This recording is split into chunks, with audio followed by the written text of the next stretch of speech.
On a cold night, two creatures emerge from an unknown structure. Their paws sink into the damp grass. One stands tall, wielding a large staff with a glowing object atop it, while the other one operates a complex machine assumed to be some sort of weaponry. The two creatures stare up into the sky, gazing at a planet they've never seen before but feels all too familiar. The shorter creature turns to the taller one, and in an unknown language utters the phrase, "What now?"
If you asked me where I was before I woke up this morning, I couldn't tell you. It was like I never even existed before I woke up, but the scars, I can still feel them. I was alive, I just never knew. Protogens begin life not as the artificial cybernetic creatures as we know them, but as a 100% organic life form. The creation of a protogen begins in one of the many facilities located on the planet S-4 within Zenith's outer reach. In said facility, a protogen's DNA will be specifically modified for them to be able to serve their specific purpose to the fullest of their ability. They will then grow in an artificial tank for 21 days on average before being modified and put through a 14-day-long synchronization and training regimen to help them get acquainted with their new body. During the 35-day-long process, the protogen is still yet to technically be born and experience any form of conscious reality. Once the protogen has completed their 14-day-long training and they have been observed to harbor adequate archetype synchronization, they will then be transported from the facility.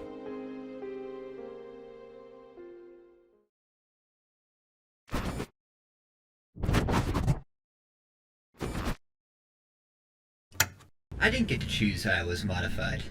None of us do, but frankly I'm okay with it. We all get created to fulfill a purpose, but now there's nothing stopping us from choosing our own path, even if our abilities may not suit it. The only thing that was stopping me from becoming a pilot was that I wasn't built to be one, mentally or physically. But in the end, not even that could stop me. Protogens, while commonly mistaken to be robots or fully artificial, are actually about 40% artificial. While the number can fluctuate depending on the design of the protogen, the main artificial parts are the visor, chest plate, hip region, and any artificial limbs the protogen may possess, though that is optional. The most noticeable of these modifications made to the protogen would be their visor. Constructed of tightly condensed nanites, the nanites in the visor are able to shift and move, allowing the protogen to form a mouth, as well as change the color and display of the visor. While the visor is not removable, and if removed would cause significant harm, most of the facial structure of the protogen stays intact.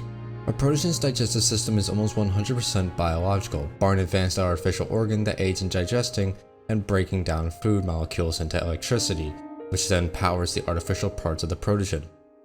While a protogen can live solely off electricity and/or archive energy, it is recommended against doing that, considering it will cause significant damage to the protogen's biological parts of its body due to malnutrition.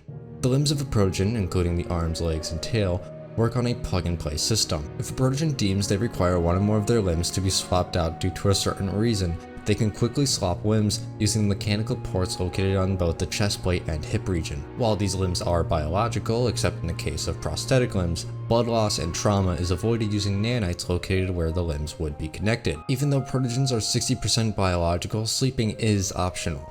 Instead, protogens will opt to take intermediate breaks, though a protogen is able to go into hibernation mode if needed. Due to protogens being designed for maximum efficiency, natural waste disposal methods were removed in place of a vaporization method, conducted by a special artificial organ. Reproductive organs were also foregone, as transfer of archaite and artificial limbs would be impossible.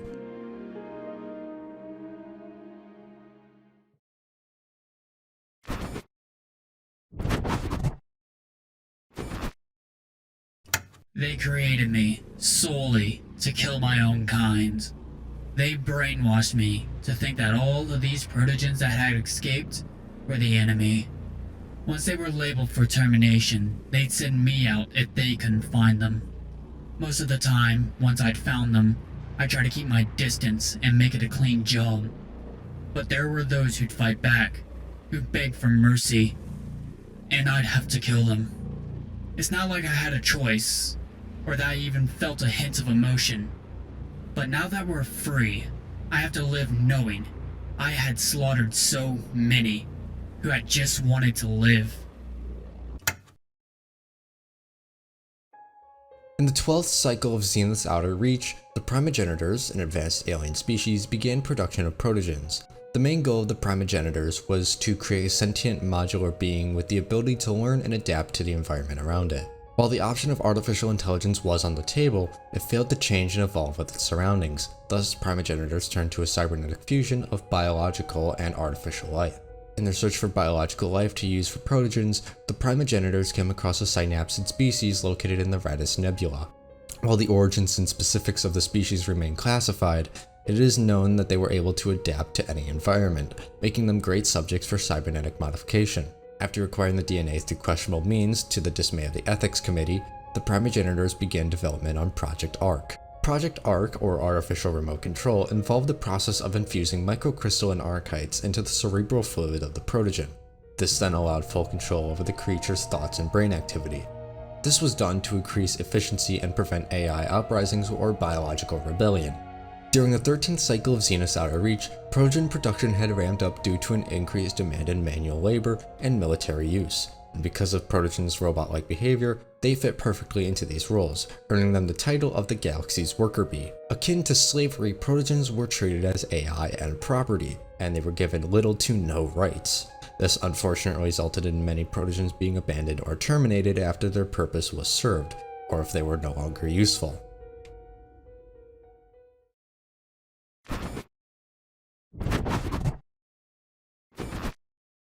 I was one of the first test subjects in their flight program, and because of that, they basically had no clue what they were doing. The complex file system I was given basically caused something in my brain to short circuit, and I gained consciousness. They deemed that I was a failure, and too much of a threat to the program, so I got labeled for termination. I spent a long time on the run, until I made my way to the E1, and began studying the art of arcade. As the development of protogens went on, the Primagenitors began to experiment with more complex features. These included but were not limited to addition of multiple limbs, flight functions, and complex mutations. Protogens that were developed with said features often experienced archaite instabilities, in which the archaite control system would short out early on after complete development. These instabilities resulted in many of the affected protogens gaining consciousness and overruling their subservient behavior. These protogens were then commonly referred to as rares, as they were some of the rarest and most powerful protogens ever produced.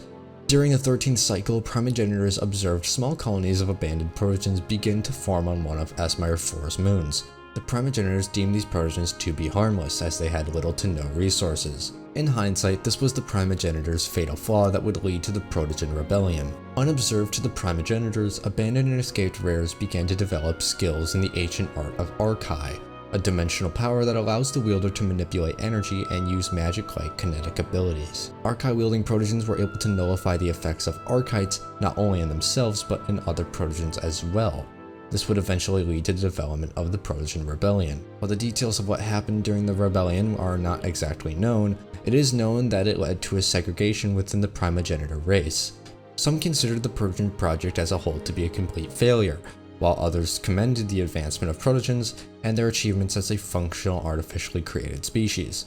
This separation led to the development of two factions, the Santica, who wished to peacefully coexist with the protogens, and the Nexim, who wanted to reconfigure and or terminate the remaining quote-unquote defective protogens. While the Santica and Nexum continue to fight, protogens have developed their own society on S-Meyer 4's moon known as E1, where it was terraformed to become the home capital of the protogen species. Production of protogens on S-Meyer 4 continues as the protogens and Primagenitors have come to a mutual agreement allowing for a semi-peaceful symbiotic relationship.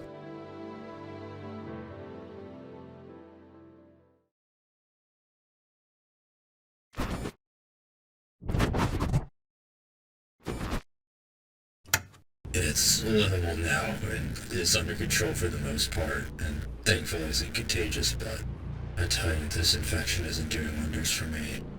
Every day I wake up having to live with this, and it never goes away.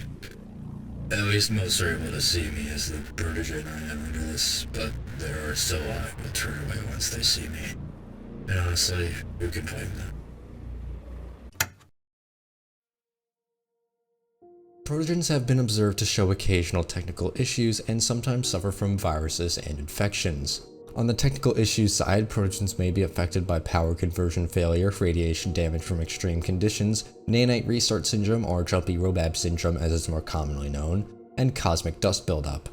Along with that, protogen visors can experience damage in the form of nanite loss due to either blunt force trauma or extreme magnetism, which can result in a cracked visor. As mentioned above, nanite restart syndrome, or jumpy robab syndrome, is a rare condition in which the internal nanites fall into an on-off loop for a short period of time. This causes the protogen to rapidly jump or jolt, which surprisingly does little to no harm to the protogen, but can be dangerous to those within close proximity. When it comes to viruses, infections, and hacks, symptoms and signs include but are definitely not limited to uncontrollable or violent glitching, internal electrical blackouts, or limb incompatibility.